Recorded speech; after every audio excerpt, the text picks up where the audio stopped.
Good afternoon, everyone, and welcome to the Green Arrow FPL podcast from Fantasy Football Hub as we look ahead to Game Week 28 and then a midweek Game Week 29 with little respite in between. My name is Fergi, and as usual, I'm joined by the brilliant Rich Clarke. Rich, how are you? And what colour was your arrow in Game Week 27?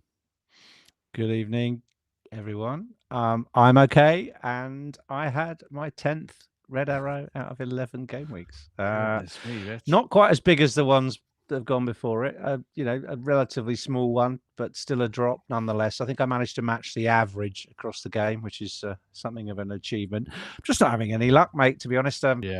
Few returns here and there. Wilson did all right away from home. Buemo managed to scratch an assist together, and Haaland, I think, got a late bonus point in the captaincy competition between him and Palmer. So it could have been worse, but it could have been a lot better. I think if you owned Virgil for the second week running, or O'Reilly for the second week running, then you add those two together, you've shot up, haven't you? There's about 60 points there between the two of them. So absolutely fantastic for owners of them. But yeah, just not getting any hauls. The only positive thing was I managed to save a transfer to have 3 this week to sort the team out. But we move forward and hope again.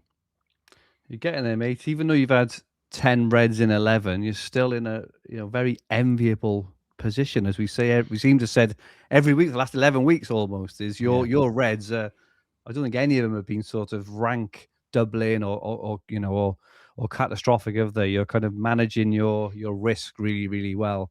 I'm sure there's probably I do spend some time looking at what the possible downside is and trying to make cover picks, but it doesn't really get you huge gains if you just buy the template all the time. So just need a bit of luck, and I do think the teams will converge quite a bit over the next 3 or 4 weeks as we move towards game week 31. You'll see a lot of similar players being bought, a lot of similar setups, and therefore it's about the peripheral players, the cheap guy you've got in your defense, or the fifth mid or whatever is going to make the difference here in terms of a red and a green. But look, it's the hope that kills you, right? And I'm still smiling, so exactly that, mate. We go again.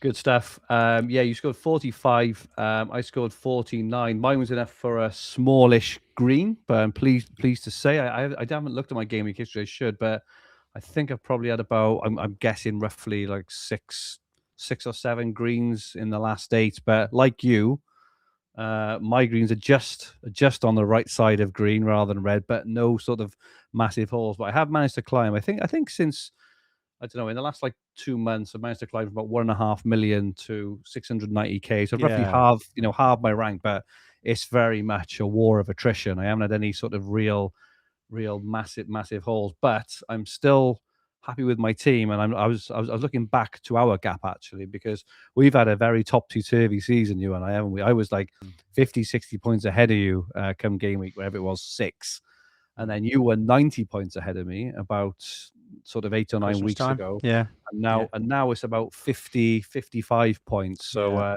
but I do feel like your team is now, I've always felt to move ahead of you this last period, not by design. Like I say, I've had a bit of luck in terms of the way my team landed in terms of having Rice instead of Saka and bits and pieces like that.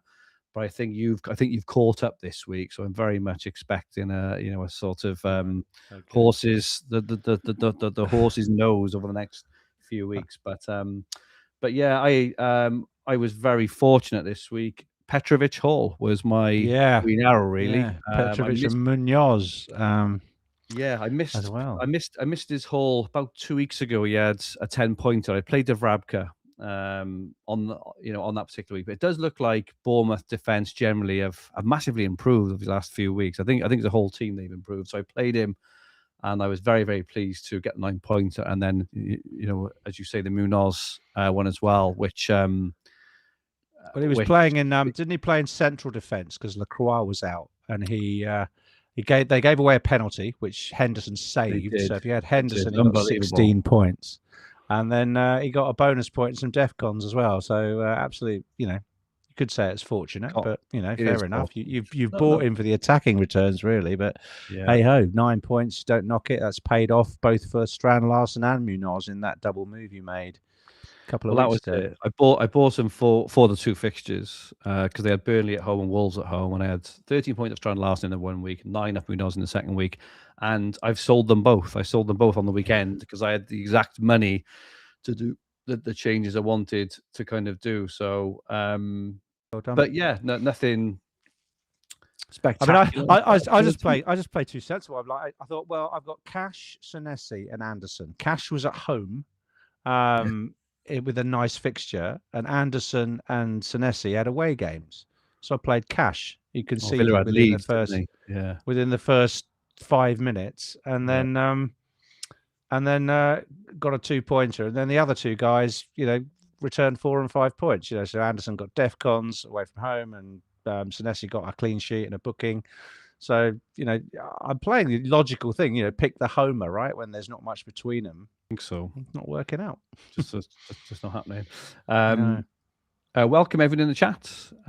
We've got a load of this in this evening. Hel Gerrid says, "Good afternoon from Norway. A terrible 36-pointer. What to do with Palmer now? His great fixtures have done. I'm sure we'll talk about transfer targets and plans as we go through. Ian McLaughlin is in. Feels like this next month will make or break our ranks."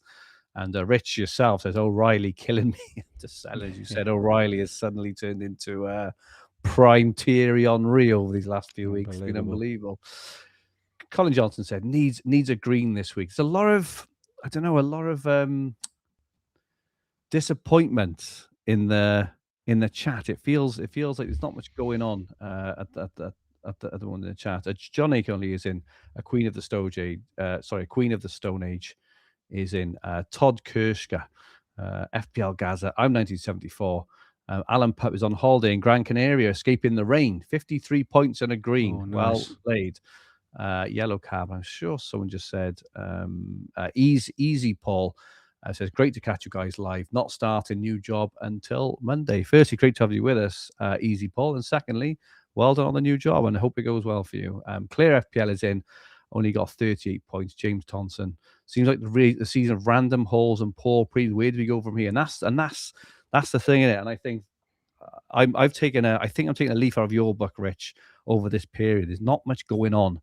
And I think I would usually be tempted to just try and force it and maybe take a few hits and go for the random hauls. But I think with the wild card in sight in 32, for those who've got it still and using the chips in that period, kind of just be happy, to get 691k now. If I get to 500 or 600k, with those chips in hand that time, I really feel quite confident that we can more than half that rank and start a really steep ascent, just at that period. So I think it's just hold on and be disciplined. Save a transfer if you can in the next 3 weeks. I mean, it's terribly boring, isn't it? Because you just want to try and manage your way to success. But, those transfers are going to come in really useful the other side of the chips as well. You've got to remember that. And if you haven't got any... I keep forgetting that, Rich. I really do keep forgetting now that you can you carry your transfers over from the wildcards. It's not a thing which really resonates with me. I don't remember back to Gameweek 13, and I asked you, Rich, why are you saving all your transfers and playing your wildcard in 16? Because I completely forgot that you can wildcard and still hold 2, 3, 4, 5 transfers now. The game has changed, haven't it, in regard to that? So imagine going to the final 6 weeks with that massive boost over everyone else in terms of having all your chips, double game weeks, transfers in hand. You've got to be strong at the end. And just of course you've got to get rid of injured players. You've got to play upside, but you need to not make luxury transfers. We've got a couple of violin moments in, and we had this one off FPL Gaza, who is in the chat actually. We had it almost straight away on Saturday, I think it was. He says, "Go on then, Fergie. Violin moment. Captain Wirtz injured in the warm-up. Got Mukiele off the bench for Wirtz, injured after 12 minutes, and then he vice-captained Enzo to boot. That's just 3 pretty horrific sort of outcomes there. And then only 25 points with Bruno Fernandes to go. And you go in thinking, yes, I've got Bruno to go. And Bruno did naff all either. So FPL Gaza, 27 points. That is a tough old week for you there. And Jota the Slaughter did Jokeres to Thiago locked. He said, would you take a -4 and do Goodmanson to Van Dijk and BB? And I can't actually see the outcome there, but it looks like he didn't do it. And obviously Van Dijk went and got, what was it again? Was that 12-pointer or 11-pointer, wasn't it, or something? I think. And I can't actually see the. Let me see if I can. Oh, I can't actually see the players on that slide. Scott, are you able to call out who we would have got in my ear there at all? But it looks like he's had an absolute howler that week. So he would have had Lefay penalty, Goodmanson.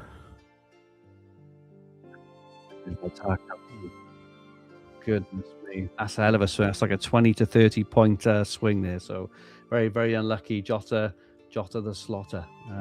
Good stuff. Just before we move ahead to the coming game weeks, your mini leagues aren't over yet, and Fantasy Football Hub are still doing 7-day free trial. I've got some, I probably shouldn't, but I've got some such exciting news for Fantasy Football Hub members ahead of next season. My goodness, I can't contain it because I've been seeing it. I'm watching it being built in front of my eyes, and you should see the new app that is coming ahead of next season. Oh my goodness me, it is well.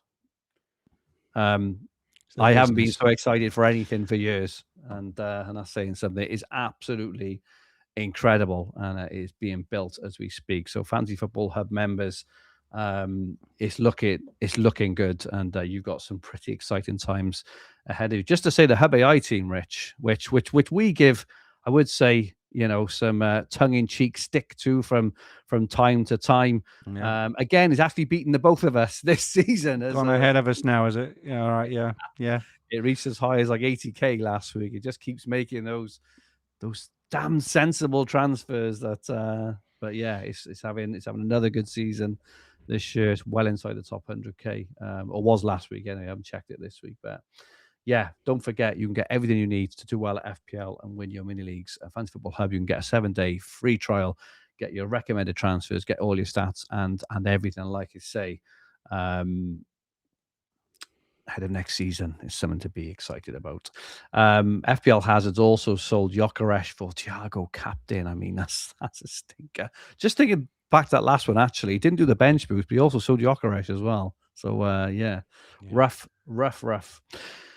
Let's have a look then at the lie of the land, and now we've got the sort of fullish picture, haven't we, from game week 28 to 31 in this 4-week view. This is kind of pre wildcard time, and top of the ticker are Fulham. They got Spurs at home, West Ham at home, Forest away, Burnley at home, and then we've got Bournemouth second, Brentford third. Liverpool are up there as well. We've been talking for a few weeks saying that Liverpool's fixtures turn really nicely, don't they? And they're fourth in the ticker up until the break, and Newcastle's fixtures are pretty good as well. And then right down the bottom, Wolves, West Ham, Arsenal, who only play obviously 3 times in this period. 2 home games though, and Chelsea are down there as well. They've got some hard fixtures. So, Rich, what are your thoughts? Well, I mean, it's nice to see a ticker, with a kind of enough fixtures to be able to attack some of these players and some of these games, but also nice to see sort of 3 good mid-table teams up the top there. So the next 3 weeks, and a lot of the content this week has been about Fulham, Bournemouth, and Brentford in particular.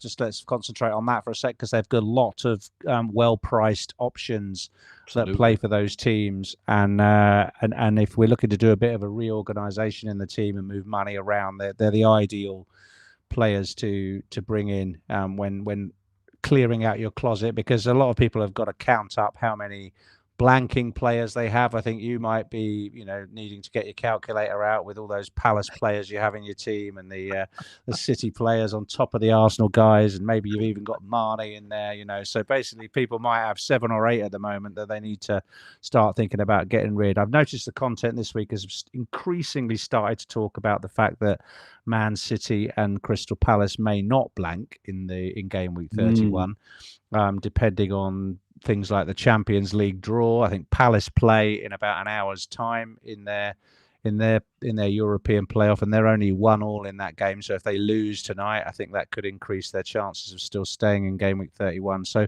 that game has been postponed, but it hasn't necessarily been ruled out of being in game week 31. If it remains postponed and doesn't take place, we do have to make sure we only carry 3 out through players from the blanking teams through that game week. So the likes of Fulham, the likes of Bournemouth, the likes of Brentford in particular, and also Liverpool, really are on the radar now for moving into our teams. But also inversely, down the bottom, Arsenal and Chelsea, we've just all been stacking up on their players for double game week 26, and the Chelsea's kind run of 4 fixtures, which has now come to an end.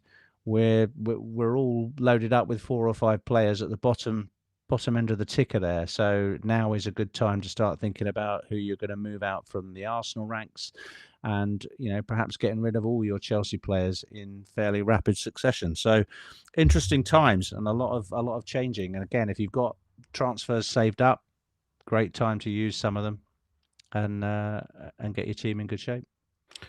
And we're going to have a look at some of those picks now, because there's a lot of exciting midfield picks, aren't they? Sort of mid-price ones. Take your pick, really. There's about 5 or 6 of them, aren't there? But just going to have a look firstly at Lego Mane's fixture crash. If you don't follow at Lego Mane _ FPL on X, make sure you do. But this just shows that there's a lot of fixtures. So we're kind of in this big green break at the moment, which is nice for most teams. But there's a lot of teams, the majority of teams play 3 times or will play 3 times from kind of Friday to Saturday over the next 8 days. And there's also Champions League games after that as well.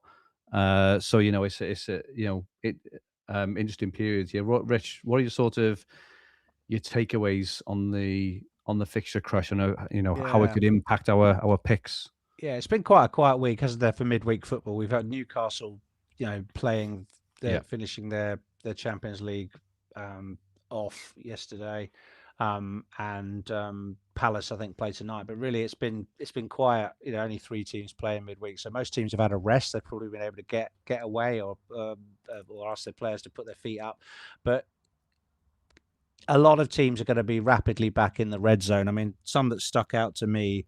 Arsenal and Chelsea, we've just mentioned, they get the dreaded Sunday, Wednesday, Saturday schedule. Wow. So three games in 6 days there for Arsenal and Chelsea. Admittedly, the last game is still an FA Cup match where you would expect rotation. But when you start to think about players who, might be looking a little tired or nursing injuries like Cole Palmer, maybe Yuri and Timber, who's been looking really tired recently, they're not necessarily guaranteed to start, every game in the blank. João Pedro, again, we saw him rotated in the midweek when Delap played a game. I think that could happen again for Chelsea and Arsenal in particular. Palace play tonight in a minute, and then they play Sunday, and then they play next Thursday again. So almost as tight. That's 3 games in 8 days. And Liverpool have a Saturday, Tuesday, Friday schedule coming up over the things. So Liverpool, you just want to be a bit careful on players that you might think might be rotated. Maybe Ekitike doesn't get a start in one of those games, perhaps, unless his performances dramatically improve. So there is risk there, particularly for the midweek fixtures, I would say. And then but there are teams in there where the fixture run has been a bit kinder to folks. So Man City have Saturday, Wednesday, Saturday. That seems a little bit more reasonable for people like O'Reilly, people like Haaland, to play play all games, but Saturday again is a cup game, so I think if there's going to be any rotation, we'll see it there.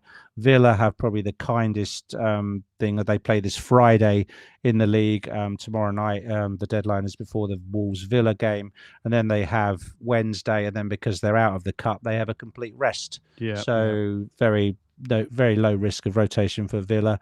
And Man United, for once they do have a midweek game, but it's Sunday, Wednesday, and then rest because they're out of the FA Cup as well. So again, not much risk on United rotation, I wouldn't have thought. So there are one or two teams that do come through this well, but I would say Arsenal, Chelsea, Liverpool are the ones with the highest rotation risk. What are your thoughts? Do you think that's about right? I do think it's right. I think the only thing I would add on Arsenal and Chelsea is they play I say that Arsenal play Mansfield and they play Champions League in the midweek. So I would expect the kind of first 11s fixtures personally to be Chelsea, Brighton. I think they get complete rest against Mansfield as they normally do, sort of in the FA Cup.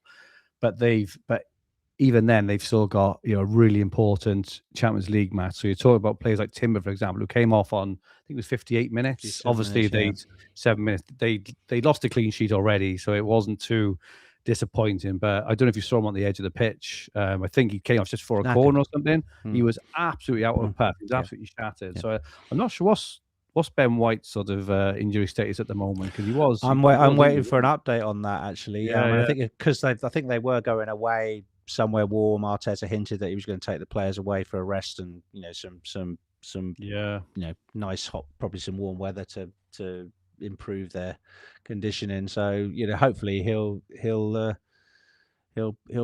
be available for them. If you're not a Timber owner, that's what you want, isn't it? You want that exactly. Ben White starting jeopardy. So they're not without. Mosquera also, when he came on, looked very, very good. And I agree. I was talking to a few of the ultras last night, and they were saying that Mosquera might be up against Pedro Neto in the Chelsea fixture, so he might keep his place. And Timber might be given a rest this weekend, so definitely a possibility. But yeah, those are the guys that I think are most at risk. I think Palmer. He's looking better, Palmer, isn't he, from a fitness perspective? But I still think it's possible that he doesn't start one of the games. But they got 3 away trips, and they're all tricky for different reasons. Like the Arsenal away in the league is obviously an incredibly hard game. As a Spurs fan, it was painful watching Arsenal play so well with such intensity. And they're going to have to play like that more or less for the rest of the season, every game. If you're going to the league, because obviously City are hot in their heels. Away to Villa is always a tough match, and then they're away to Wrexham in the FA Cup, and they have played sort of second 11s, even though the second 11 Chelsea is actually better than a lot of Premier League first, sort of first 11s. They are away to Wrexham, which I think could be a tricky fixture. Interesting. Liverpool have got Wolves in the FA Cup. They play Wolves away on the Tuesday, and then Wolves away on the Friday. They play them twice in a few weeks. Twice in a few days. Okay. They haven't got a bench, have they, Liverpool? It's just mentioned in the chat as well. Nicola and Bob Paddock have both said Liverpool rotation matches. There's not much to rotate between. They haven't got much of a bench, have they? No. Just an interesting one. Gakpo might start up front. Is my thought. Is that he does love Gakpo, doesn't he, Arnie Slot? Yeah. So. But yeah, there's not a huge amount of rotation in those positions. If Wirtz comes back, there's a bit of competition in the front four, but not much. I've got away with Ekitike not owning him for 2 weeks. Right. He misses some big chances, don't he? He can't finish his dinner, can he? I mean, he scores the difficult chances. You remember the goals he was scoring at the start of the season where he's just slipping them into the corner from 20 yards. When he was in your team, yeah. He was in my team, and then he's missing point blank things. But yeah, just an interesting comment just before we go on Discord in my head. Is any thoughts on Gordon Punt until 31? 3 home matches next, looks fit and on form, and I really like that. He's playing. Well, he was he's been playing Rich against the machine pick last week. He didn't do anything, but that's because he was back in the Premier League. But he's doing very well in the Champions League, and I think he is starting up ahead of Visser and Voltemada up front at the moment. So as long as that continues, he could well be worth a punt. Yeah, absolutely. Visser, I think, is coming back from injury soon. I would add. I'm not sure. James Thompson says Darwin Ekitike. Let's hope not. And James also says let's hope Fergie can still pick Spurs players next year on the shiny new app. Appreciate that, James. Thank you. Yeah, we were having a bit of fun before on that before we started. I was saying as a how old am I now? 45. No, wait, 45? As a 45-year-old Spurs fan, I've never, I can't remember Evan having to look at the bottom of the table and be really sort of nervous about going down. Really, I know we've had disappointing seasons like last year. We were never going down, right? But I was actually watching that West Ham Bournemouth game on Saturday or Sunday with, quite nervous and really hoping that West Ham didn't score. They nearly scored at the end, that Bowen chance right at the end, for two reasons. One, as a Spurs fan, and two, would have wiped my Petrovic clean sheet as well. So it was a bit of a fist, when he missed that for two reasons. It's a definite possibility, Spurs relegation. It does depend on other teams, fighting, but we'll see. I think it would be all right. We said that Forest and West Ham's fixtures up until 31 are quite tough, and then Spurs play Forest at home in 31. So we should go into the international break with Spurs, 8 or 10 points clear of safety, and with a Champions League to look forward to while they're scrapping against safety. Unbelievable. Yeah. Let's have a look at some of the transfer targets for the next 2 game weeks. And like we said, a lot of options. It's really nice. It's a big old wide spread of players. Lots of Bournemouth players, of Brentford players, as we said, Fulham players, Liverpool players. Rich, you want to talk through your top targets? Yeah, I mean, we could have 2 or 3 from each of these sides on the graphic here, but Virgil comes to the front, I think, this week after 2 double-figure hauls in a row, a 17-pointer in game week 26 and an 11-pointer in game week 27. Clearly, Liverpool are looking, a much better outfit defensively. Virgil started to knock in those attacking returns from set pieces and stuff like that. So I think Virgil looks a great switch maybe from Timber this week if you are thinking of coming off him, or if you've got the money to go up to him from another option. I really like Virgil if that fits your team. I mean, I'm late on getting Thiago in. I think it's not too late to bring Thiago if you don't have him already. Many people have held him all the way through, and I think he should be a priority this week. One of the things I didn't point out earlier on was that Fulham and the fixture ticker said Fulham and Bournemouth have 3 home games in 4, but Brentford have 3 away games. But those 3 away games are against Wolves, Leeds, and Burnley, I think. So they're great away games. They are fantastic.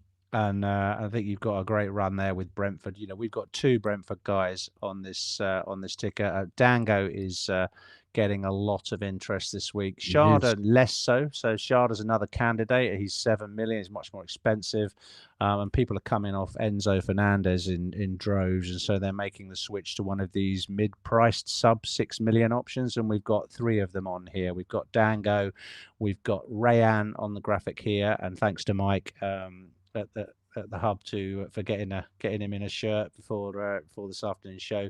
So we have Rayan there at 5.6 million, and my old favourite Harry Wilson is now very popular ahead of Fulham's kind run. So Wilson's still consistently getting returns.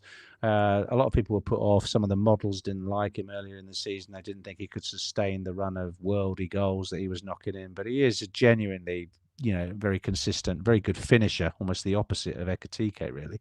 And I think he's great, looking great up until the wild card, Harry Wilson. So really, he's probably the most safest and most popular pick of the sub 6 millions. But there's others, we could mention. If we don't want to go for Wilson and you can't get to Thiago, then Raul Jimenez now looks really good for the next 4 as well. He does get taken off around 70 odd minutes, but he's got Burnley at home in game week 31.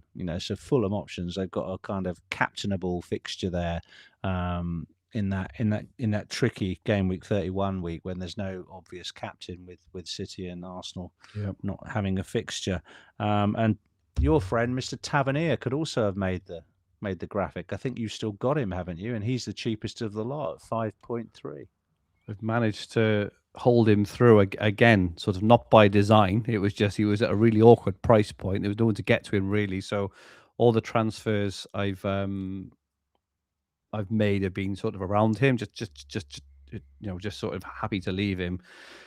That's something that you do normally, Rich. I remember who was that? There was a player or two a couple of seasons ago. You held on to him just for about like 10 game weeks, and then he just came in and scored. Oh, I knew who it was. It was that Evan Ferguson, Evan Ferguson. You held on to him for like your 10 weeks. namesake, And then and he all of got a a sudden you're brace. screaming, I Yeah, got a brace just for nowhere. You just that's right. stood on your bench. So it's kind of like a similar thing Yeah. with him. And I'm really excited about him. I don't know if you watched he came on for 10 minutes at the end of the West Ham game, and he looked electric. He was so quick. Right. He didn't look like he'd just come back from a a Okay. 6 week So stretch. you think he'll go straight back in the side then? I mean, that's probably the one thing that I people think so. are just a little bit hesitant on whether he'll start this weekend against Sunderland, and you'd want I him to, can't see wouldn't you? why he wouldn't. He's had a Yeah. week's break. He came on, he looks so sharp. I just Yeah. can't see like he's one of their best players. He's in their first 11, right?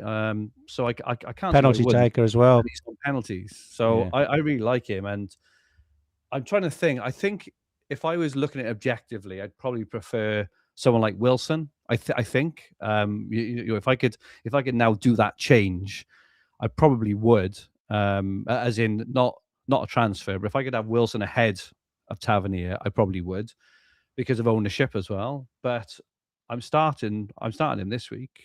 Definitely, I think he looks good. And but there's what's brilliant this week, as you said, is there's just so many different options and so many different ways this game we can kind of go. I think we're going to see a lot of variance in terms of swings of points this week. I think we're going to see some very similar teams, but with some like 30-point swings between them, just because those Yeah. 50-50s. It look like if you look at mine and your team, which is just as an example, we've probably got three different players somewhere, and three could haul and three could blank, Blank. and Yeah. Yeah. and you wouldn't be surprised by any of them because all of them look really really good. So, and I agree on Van Dijk again. He's another player. If I could get to him now, I absolutely would. I think if you're wild carding, for example, he looks Yeah. he looks Be in any he team. looks a top pick. He really does. Yeah. So yeah, So I a couple can't. of questions. Go on. I've Yeah, got yeah, a couple of questions for you. Obviously, you could probably throw a blanket over the sub 6 million mids. Over such a small game week sample of yeah. 4 weeks, any of them could outscore the others. The projections will be very close between all of them. But if you didn't have any of the guys on the chart there, who would you prioritize to bring in first? Would you bring in Virgil this week, or would you get Thiago looking at the fixtures? I'd probably go for like b- being a Thiago owner. I still think, Rich, you're scarred by the 5 goals in 2 days. Sorry, the 5 goals in 2 games, which was no doubt scarred you. You took him out and he Yeah. hauled. But if you look at his points for the last few weeks, and as an owner, he's done nothing. And I kind of mentioned this last week. The fixtures are nice. He's one of those players for you. I'm sure now I think you've bought him, or will be buying him. He's like a comfort pick. He's just in there now. You don't have to worry about him anymore. But there's been nothing to worry about as an owner. Try and get up his returns. I haven't looked, but I just Yeah, he's know got from one a assist in 6 weeks or something. Yeah. Yeah. well, there we are. Yeah. So he's not one I'd be scared of. I think on that list, Wilson and Virgil are the two who I would really like to have.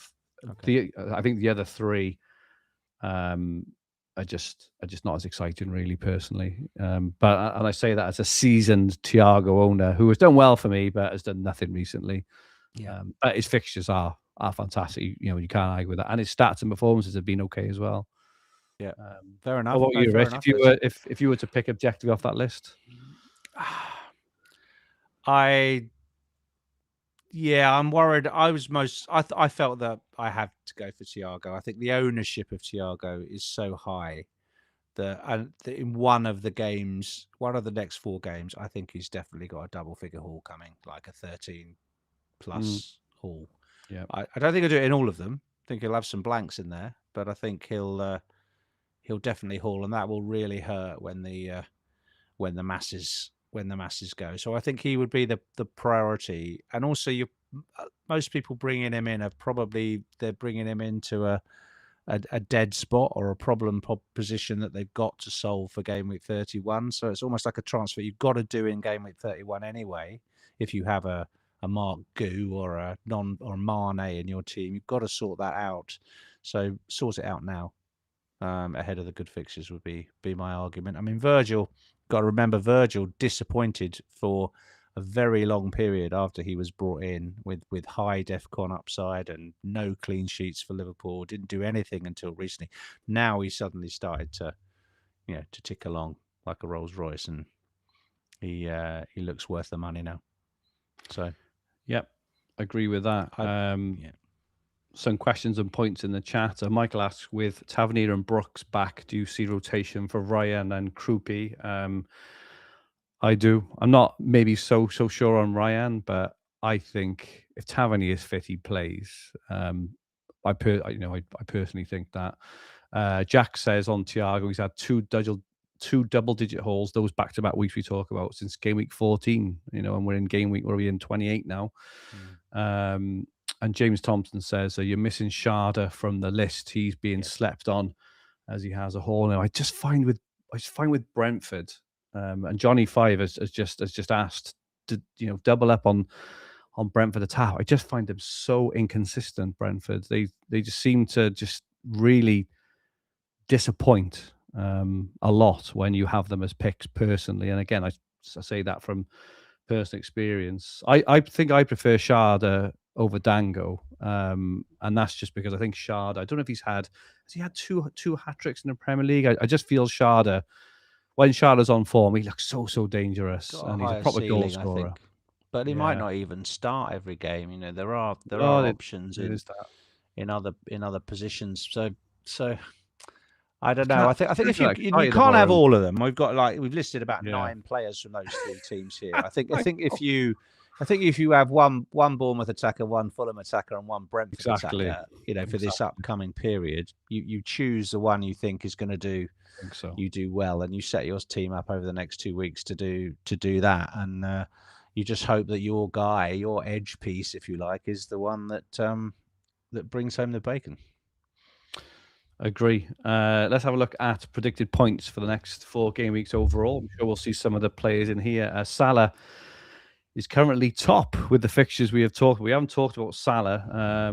I mean, he's 14 million, right? And with Man City's fixtures, even though Haaland hasn't been on form, surely you can't go for Salah when you've got sort of Ekitike and Szoboszlai and others sort of knocking the door there.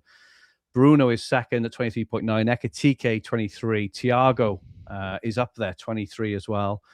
Palmer 21.8. Mbeumo 21. Haaland all the way down there now in what's that, 7th position with 21 points. Malik, just because he doesn't have a game. He doesn't have a game, does he? He doesn't have a game in 31. Yeah, he would be up there. Chow 20 points. Calvert-Lewin 19. Adley from Bournemouth, who's another player who came in when they had all these injuries. And he's done really well. I think we probably need to have a conversation internally around this whole, Adley, Ryan, Brooks, the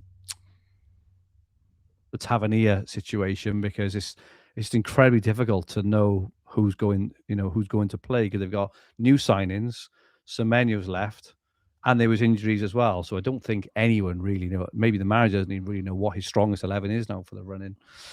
Virgil is up there as the top defender with Chow 19, Gakpo, Garner, Wirtz, and Dye, and then the rest there. Gordon sneaks in right at the bottom as well of 18. I do like Gordon, actually. Like I say, I think it looks like he switched positions. I don't know if that's just because Visser was out, but I think he could be good, Rich. Don't want to say after you've sold him as many times as you sold Gordon. Another one that I used to own. Yeah, fantastic.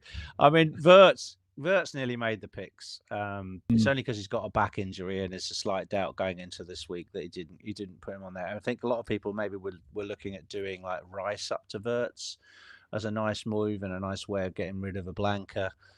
Quite like that move myself, and may do it next week if he's back. He does make them play better. He's now starting also to look like he's worth that 6-figure sum that they paid for him. And I do think Verts will be a good pick if you don't want to or can't get to Ekatike easily. Then Verts really looks good, and maybe his expected points are just down a bit because of that flag, and you'll see him higher up the picks once he comes back. So yeah, interesting, isn't it? No news on Mbeumo. He did come off with a bit of a knock, didn't he? And but I haven't heard he's flagged or anything. Have you? No, was it? Was it cramp? I read. Was it cramp? Is that all it was? Okay, not sure. I don't know. I'm sure we'll hear next day. According to FPL Gaza, Verts was pictured in training today. So if he has got a flag, it will likely be removed in the next day or so. Nicola says, interesting to see Enzo that high when everyone's selling him to the shiny new toys from Fulham and Brentford and Bournemouth. And again, I suppose it's back to slightly to the point I was trying to say earlier. They all look exciting options, but you have to remember that they are playing for Fulham, Brentford, and Bournemouth as well, and they're just inconsistent, and their league position show they're inconsistent. They kind of always don't expect them to, and vice versa. So while you feel, and I'll certainly have one from each team from next week at least one from each team. I think I'm actually tripled up on Bournemouth as it stands, rightly or wrongly. Don't know how I've got myself what there. Could possibly go wrong? I think so. You tripled up on Bournemouth and Wolves last season, weren't you? Well, we do have to remember, as we find out after and often laugh at in hindsight, how did I end up with triple Bournemouth and whatever else? And you can just see it because if you get hyped up by all these players, it'll be triple up on Brentford attack and they'll lose 1-0 to Burnley. You're like, what was I doing? That's right. I'm going to play Dubravka against him, so hopefully he keeps a clean sheet. Yeah, that's good stuff. Let's have a look at the best wildcard team according to Hub AI. As I mentioned earlier, the much maligned Hub AI is probably beating all of us in the chat as it always does every year. But Kelleher is in the Hub AI wildcard team with Dubravka as well. Probably a very sensible two there. It goes for double Newcastle at the back. Yeah, that is a surprise. It does. They are home to Sunderland in 31, which is obviously not on here as well. But they've got 3 home games in 4, which is good. And both Hall and Chow have got good sort of attacking stats. It's probably fair to say. He goes for Virgil, we've mentioned, and Hill, who is now up to 4.1 million. He's risen 0.2 in his last 2 weeks. I think he's got, is it 5 or 6 consecutive? He's been hammering. I bought Senesi for the nice safe defcons and the upside of attacking. Senesi's been getting booked and not getting any defcons, and Hill's been romping it every week. Yeah, unbelievable. Great pick, Hill. Yeah. 4.1 million for Hill, and then it's gone for Bruno Fernandes, Declan Rice. I just can't get excited about Rice. He's the bloody Hub AI stats are making me hold on to him, but he gets his DEFCON. He got it. I think he got it again. Did he? He did. Yeah, he did. Right towards the end. But I was talking to one of the ultras last night. He said, "You can't sell Rice again. You'll set some sort of record if you sell him. That'll be 4 times. So I've got to hold on to him just because of that." So. Rich should have sold more Rice than a Chinese takeaway this season if he sells him again. Yeah, no, he's staying for now. Yeah, I'm surprised he's in the wild card though. I'd have thought he'd have gone for like, some Wilsons and some Bournemouth stuff. Loves him. He loves it. It's the DEFCON stuff, isn't it? It does strange things to all of us. And then a front three of Haaland, Ekitike, and Thiago. The template front three with Ndai, Stack, and Rodon on the bench. Ndai would have Burnley at home next week, which looks a good fixture. So interestingly, it hasn't got triple Brentford attack, and it hasn't got Arsenal defence, and it hasn't got Semenyo, and it hasn't got O'Reilly. It must clearly the way it thinks is there's a blank game week coming. I'm avoiding that Don't like it. the Yeah, plague for all these teams. They're not in. absolutely. If you were to go with this team and just adopt it, you will spend a lot of your remaining transfers buying Arsenal and City players, won't you? That's the downside of it. Once we know the lie of the land for the doubles and the games to come after the international break. So it's an interesting wildcard team, but it's quite short term, isn't it? It's really going for the points up until game week 31. Yeah, it is. Yeah, I Yeah. agree. Interesting point, and I read this as well off Chanel Schuler.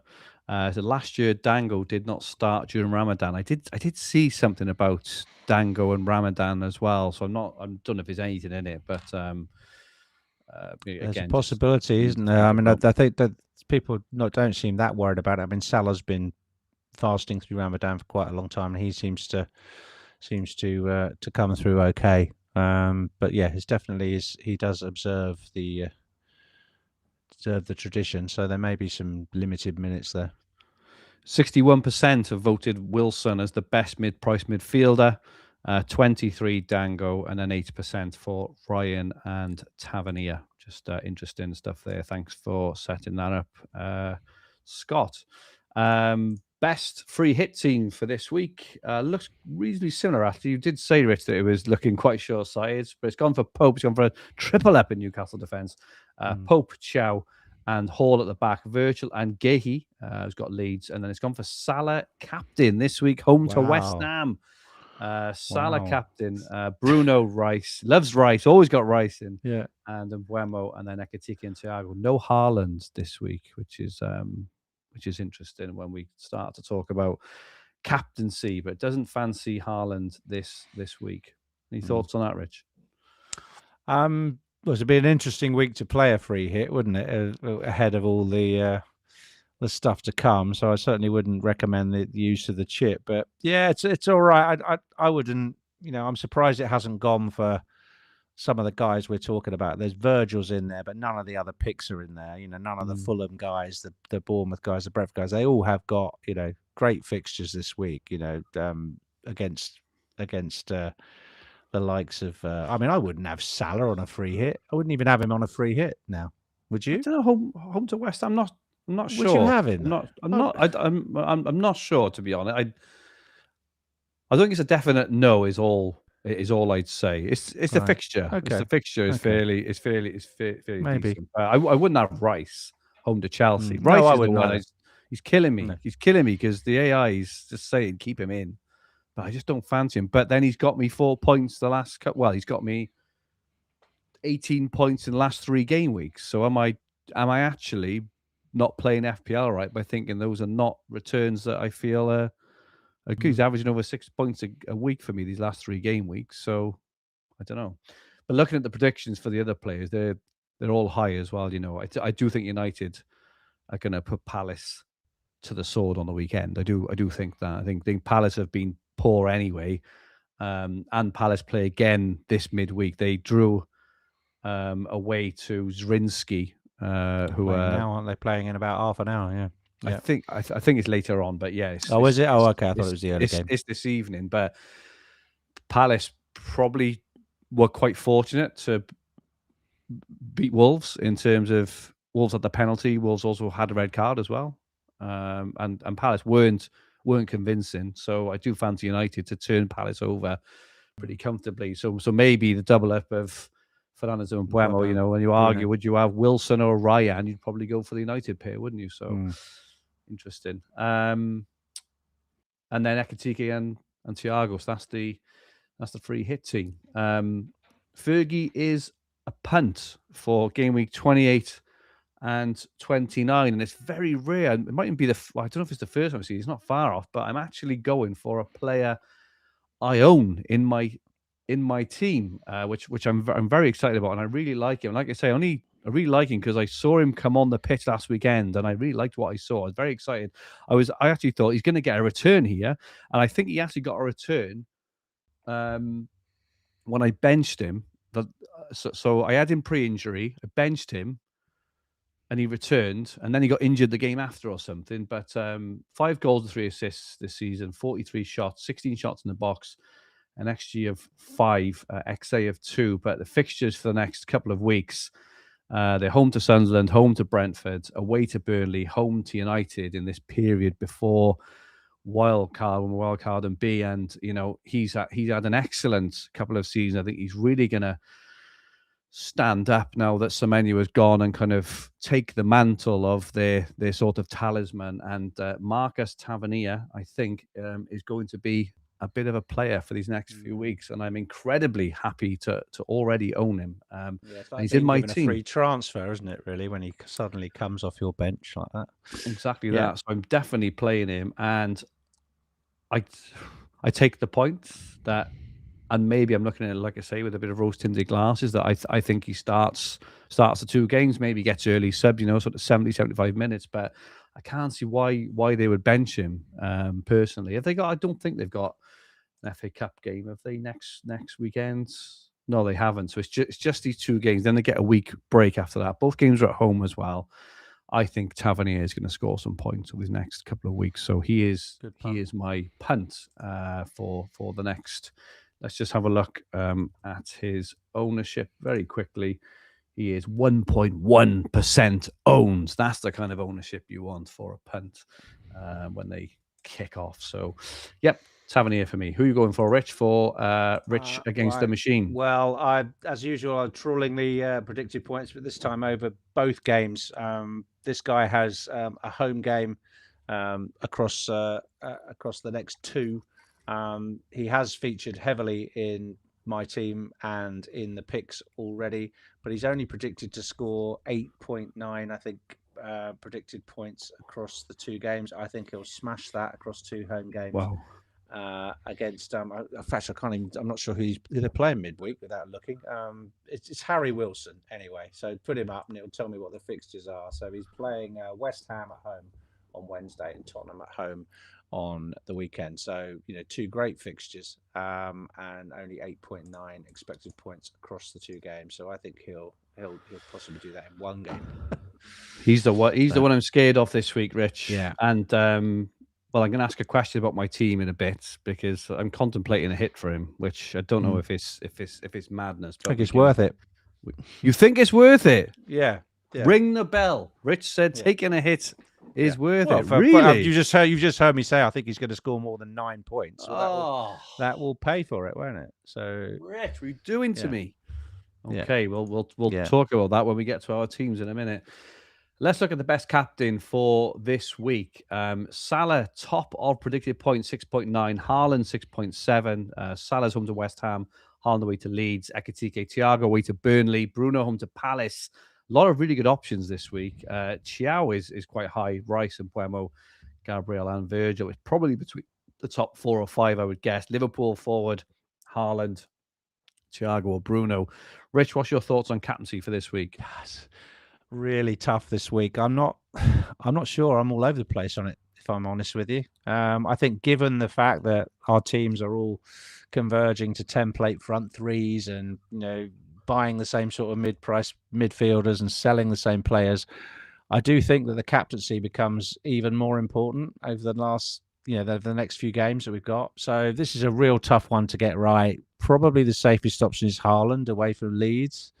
But I don't like it. I think Leeds is pretty good at home. They can be quite stingy. I like Bruno for the reasons you gave, which is Palace will be tired after they're trying to get through in Europe. But it'd be interesting to see how they get on tonight. If that goes to extra time, they're in big trouble, aren't they, for the weekend? So and they haven't got a big squad, so I do think United will win that game. I like Bruno, but I don't know if you've noticed, Bruno got virtually no DEFCONs in the last 2 outings. He was about 2 or something. So his DEFCONs completely dried up in the new role he's got further up the pitch. So I do think his routes to points aren't as massive as they used to be, but he's still a good punt. You could go Ekitike, but his red arrows far outnumber his green arrows, if you know what I mean. He's had that 13-pointer about 3 or 4 weeks ago and just surrounded by 2-pointers in about the last 8 or 9 game weeks. So he's just not hitting. He's just not confident, I think, at the moment. I think he'll start, but I don't think I'd captain him. I don't think I'm confident enough to captain him. So I think Bruno or Haaland for me. But Thiago or Ekitike if you're feeling punty. Good stuff. Just looking at the poll, thanks again to Scott for putting it up on the YouTube chat. Haaland 72%. Wow. That's high. Away to Leeds. Leeds have been strong at home this season. Haaland's been, well, I know he played well in the last game. He spent more time in his own area than he did in the opposition. I don't know if you watched it, Rich. He was phenomenal at the back against Newcastle. Bruno Fernandes. He was amazing. He nearly got was incredible himself, didn't he? Yeah, he was all over the place. Brilliant. But I think he somehow got a bonus point. I didn't really study his BPS, but he got a late bonus point, didn't he? And I think it was down to his, his efforts, basically. Defensive headers. He was in his own box heading. Goal line clearances and stuff. Yeah, absolutely.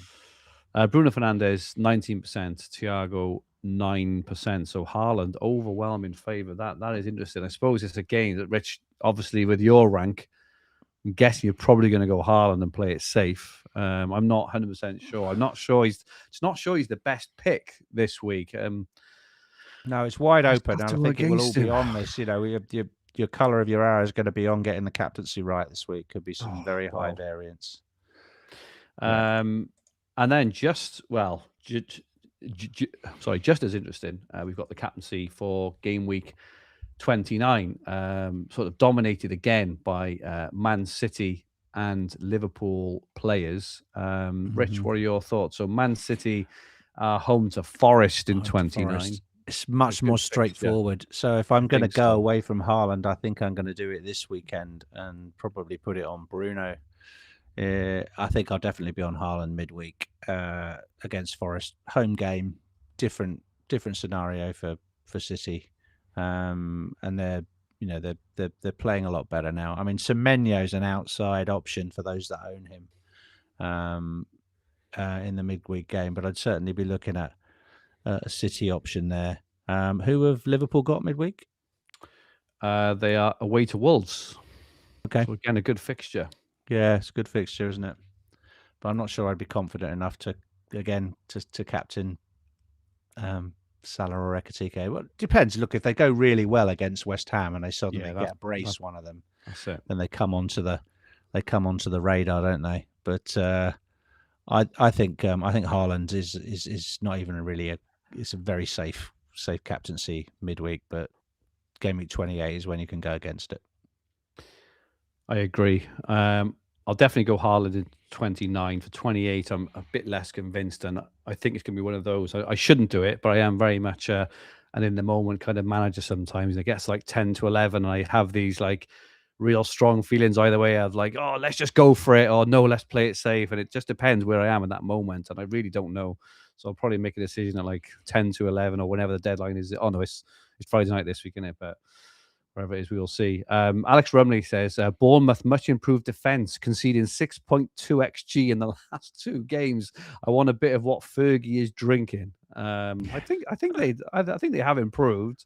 I know Petrovic has had two goals in the last 3 game weeks or something. So I don't know, maybe. Interesting.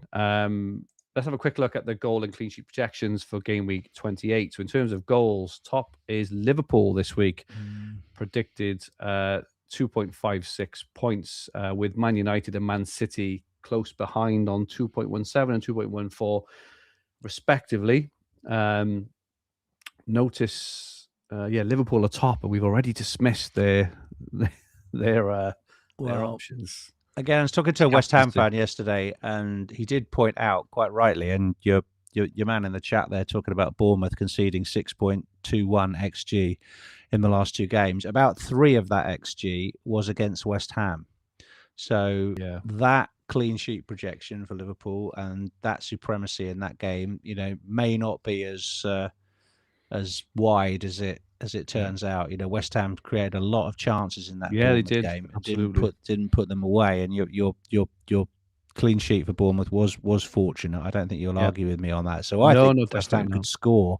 So if you are rushing out to buy Virgil, just think about that it might not be the home banker you think it's going to be. But they are clear. I mean, 2.59 is big. You don't often see teams forecast more than 2.5, do you, by the bookies? That's right. City, you've got quite a lot of clean sheets over 30, but nothing over 40. So you've still got to remember, all of those green highlighted clean sheets are still 2/3 likely not to be a clean sheet. So, oh goodness me! So it's not a 5 at the back week then, Rich, is it? No, not really. But there's plenty there, isn't there, for people? Matty Cash probably get one, even though he's on my bench. He normally does. He doesn't clean sheet in the home games, that's for sure. Bournemouth are up there. So Senesi and Hill looking okay for owners there. Newcastle again above 30. Above 30 is all right. You can play your above 30s, but Arsenal aren't on there, are they? Arsenal are. Oh yes, they are. 35% if you are going Arsenal. Yes, I think Arsenal will win comfortably against Chelsea. Actually, having been to the EFL Cup game where Chelsea did very little, I think Arsenal will carry on with their form from the Tottenham fixture. Interesting stuff. Could be where maybe, when you look at defenses, because it's so close, even Anderson there at Fulham is 27%. Even that's quite high. Brighton 29%. It could be if you're looking for the edge this week in terms of defense, it could be DEFCON over clean sheet almost. Looking at those people who almost guarantee the DEFCONs.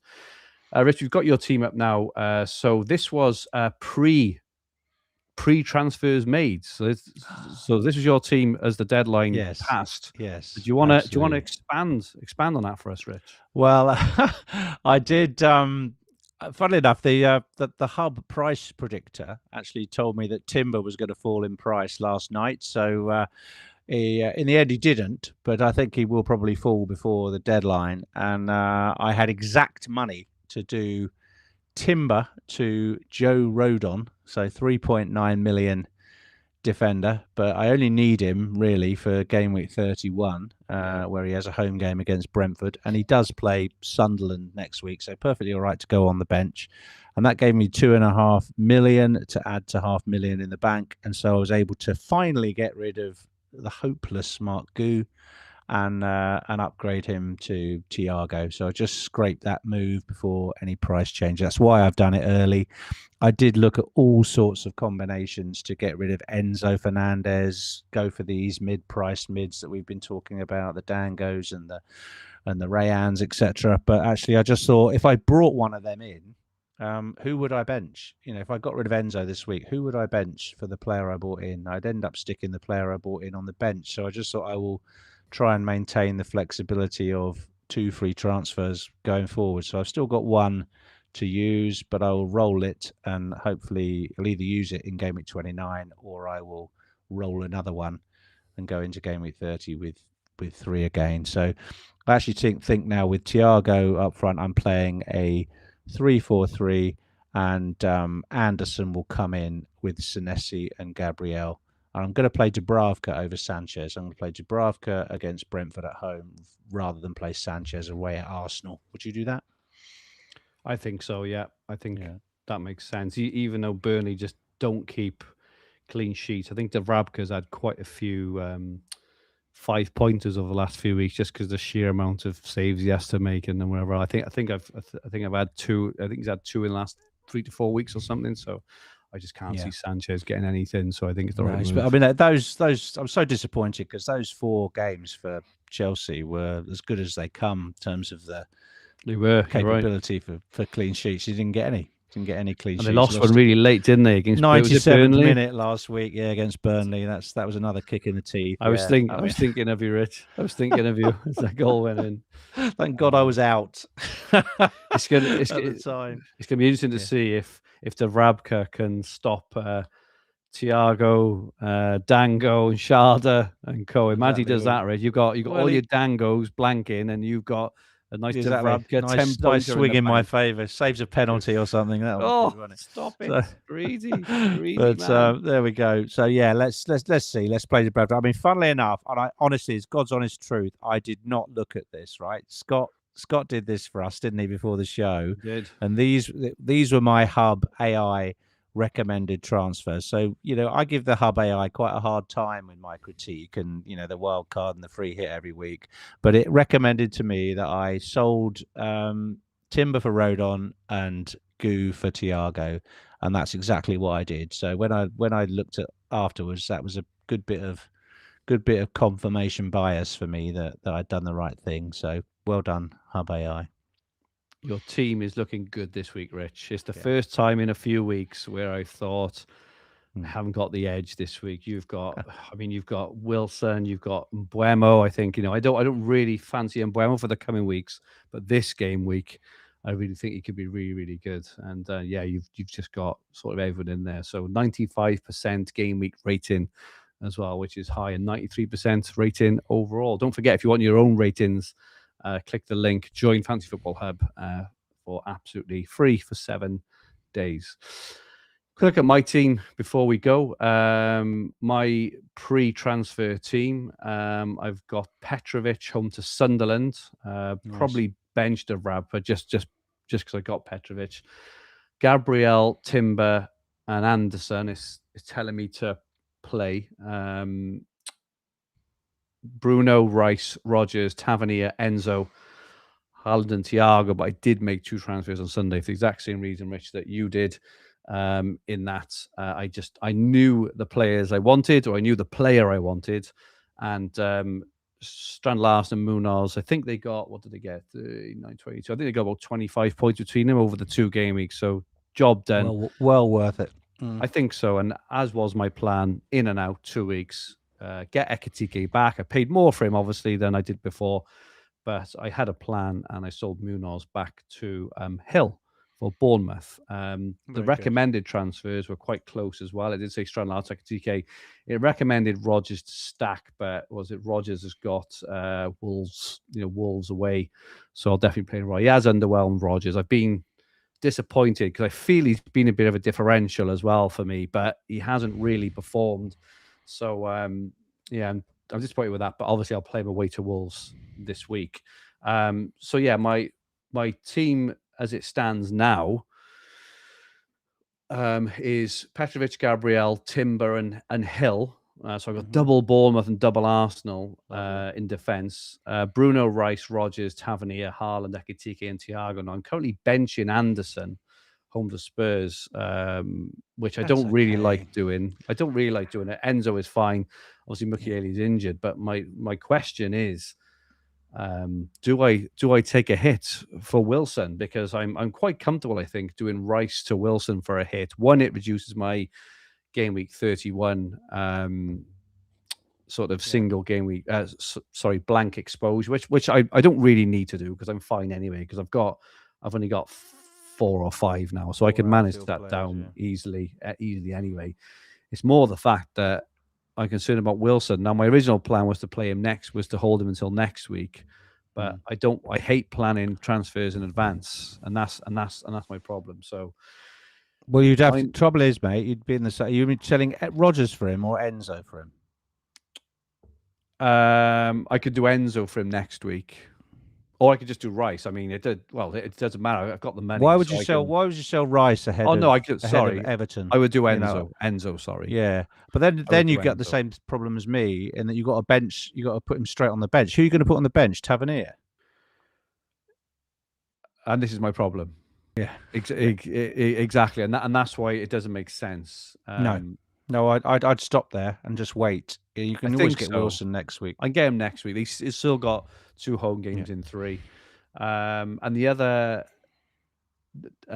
sort of issue I've got is whether to play Hill, out of Hill, Timber, and Anderson, because Timber's got. Do you know, I think I'm going to bench Timber. I think because one, I'm not 100% sure he plays. 2, if he does play, he may get another 55, 60 minute taken off. And thirdly, Chelsea just scoring a lot of goals at the moment as well. Even though they sort of underwhelmed a bit against Burnley, they still score goals. They've still got fantastic players, and I expect them to score. And I've got Gabriella's cover anyway, so yeah, I think it's a close one between Anderson and Timber, isn't it? It's not obvious to just go with the Arsenal guy. I mean, I think you've got it as you have it. I think, given the fact that I think Romero's coming back for Tottenham, and if I'm not mistaken, he's still your top scorer. So I think Spurs will get one against Fulham. I think Anderson will probably get a couple of DEFCONs, but I think you've got it right there. You've got to hope that Timber doesn't lose his place to White this week. He might get rotated in the week, but I do think Timber's a sell before 31. I'd sell Timber before Rice, for instance, for you. Okay, I think Rice is still fine to keep, but I think Timber is not really performing to the 6.4 level. Virgil's a much better option now, even next week. So yeah, just wait till you're out of transfers, presumably, are you? Yeah. I had to use the 2, and I say next week I'll probably I'll do Enzo to Wilson next week, which is okay. I just got to hope that I've got Rodgers and Tavernier this week are my differentials, I think, in terms of differentials against engaged managers anyway, So I've just got to hope if they can keep tabs with, the Wilsons, the Dangos, and everyone else, we'll just have to see. But, as you said earlier, we've all created this problem for ourselves with the template, Ekatike, Thiago, Haaland front line. It's almost like that is now cemented into lineups, isn't it, for 4 weeks? Meaning that because we're all getting rid of our duds, so we can get through 31. Everyone's got a bench headache every week in terms of who to leave out of the front 8. Exactly that. It's not comfortable, is it? Not comfortable. No, it's not. A tough one. It is. So, but yeah, good stuff, and that is it for us for this week. Thank you so much to everyone who joined in the chat. So those going to watch it back and those listening on the podcast versions, your support, as usual, is very, very much appreciated. Thank you, Rich. Where can people get hold of you? At Rich Clarke FPL on X. Lovely stuff. And thank you to Scott, pulling all the strings with a wonderful job, as usual, in the background. And my handle on X is at FFH_Fergi. So this podcast and video will be in the Fancy Football Hub YouTube channel, with the podcast version available on all major podcast platforms. If you like what you watched, please press the like button. We really appreciate it. Remember to subscribe to the channel. And if you enjoyed your listen, please rate the podcast, leave us 5 stars and a comment. Come and say hello. Due to the FA Cup 5th round, we will be back in 2 weeks, looking ahead to game week 30, pushing on to that wildcard time there, Rich. I'm so excited for. We'll have a load more information by then, won't we? We'll have Champions League draws. We'll have one leg of the Champions League played. We'll have FA Cup quarterfinals. Oh, yeah. Goodness me! All the information. We'll have to get an expert on, won't we?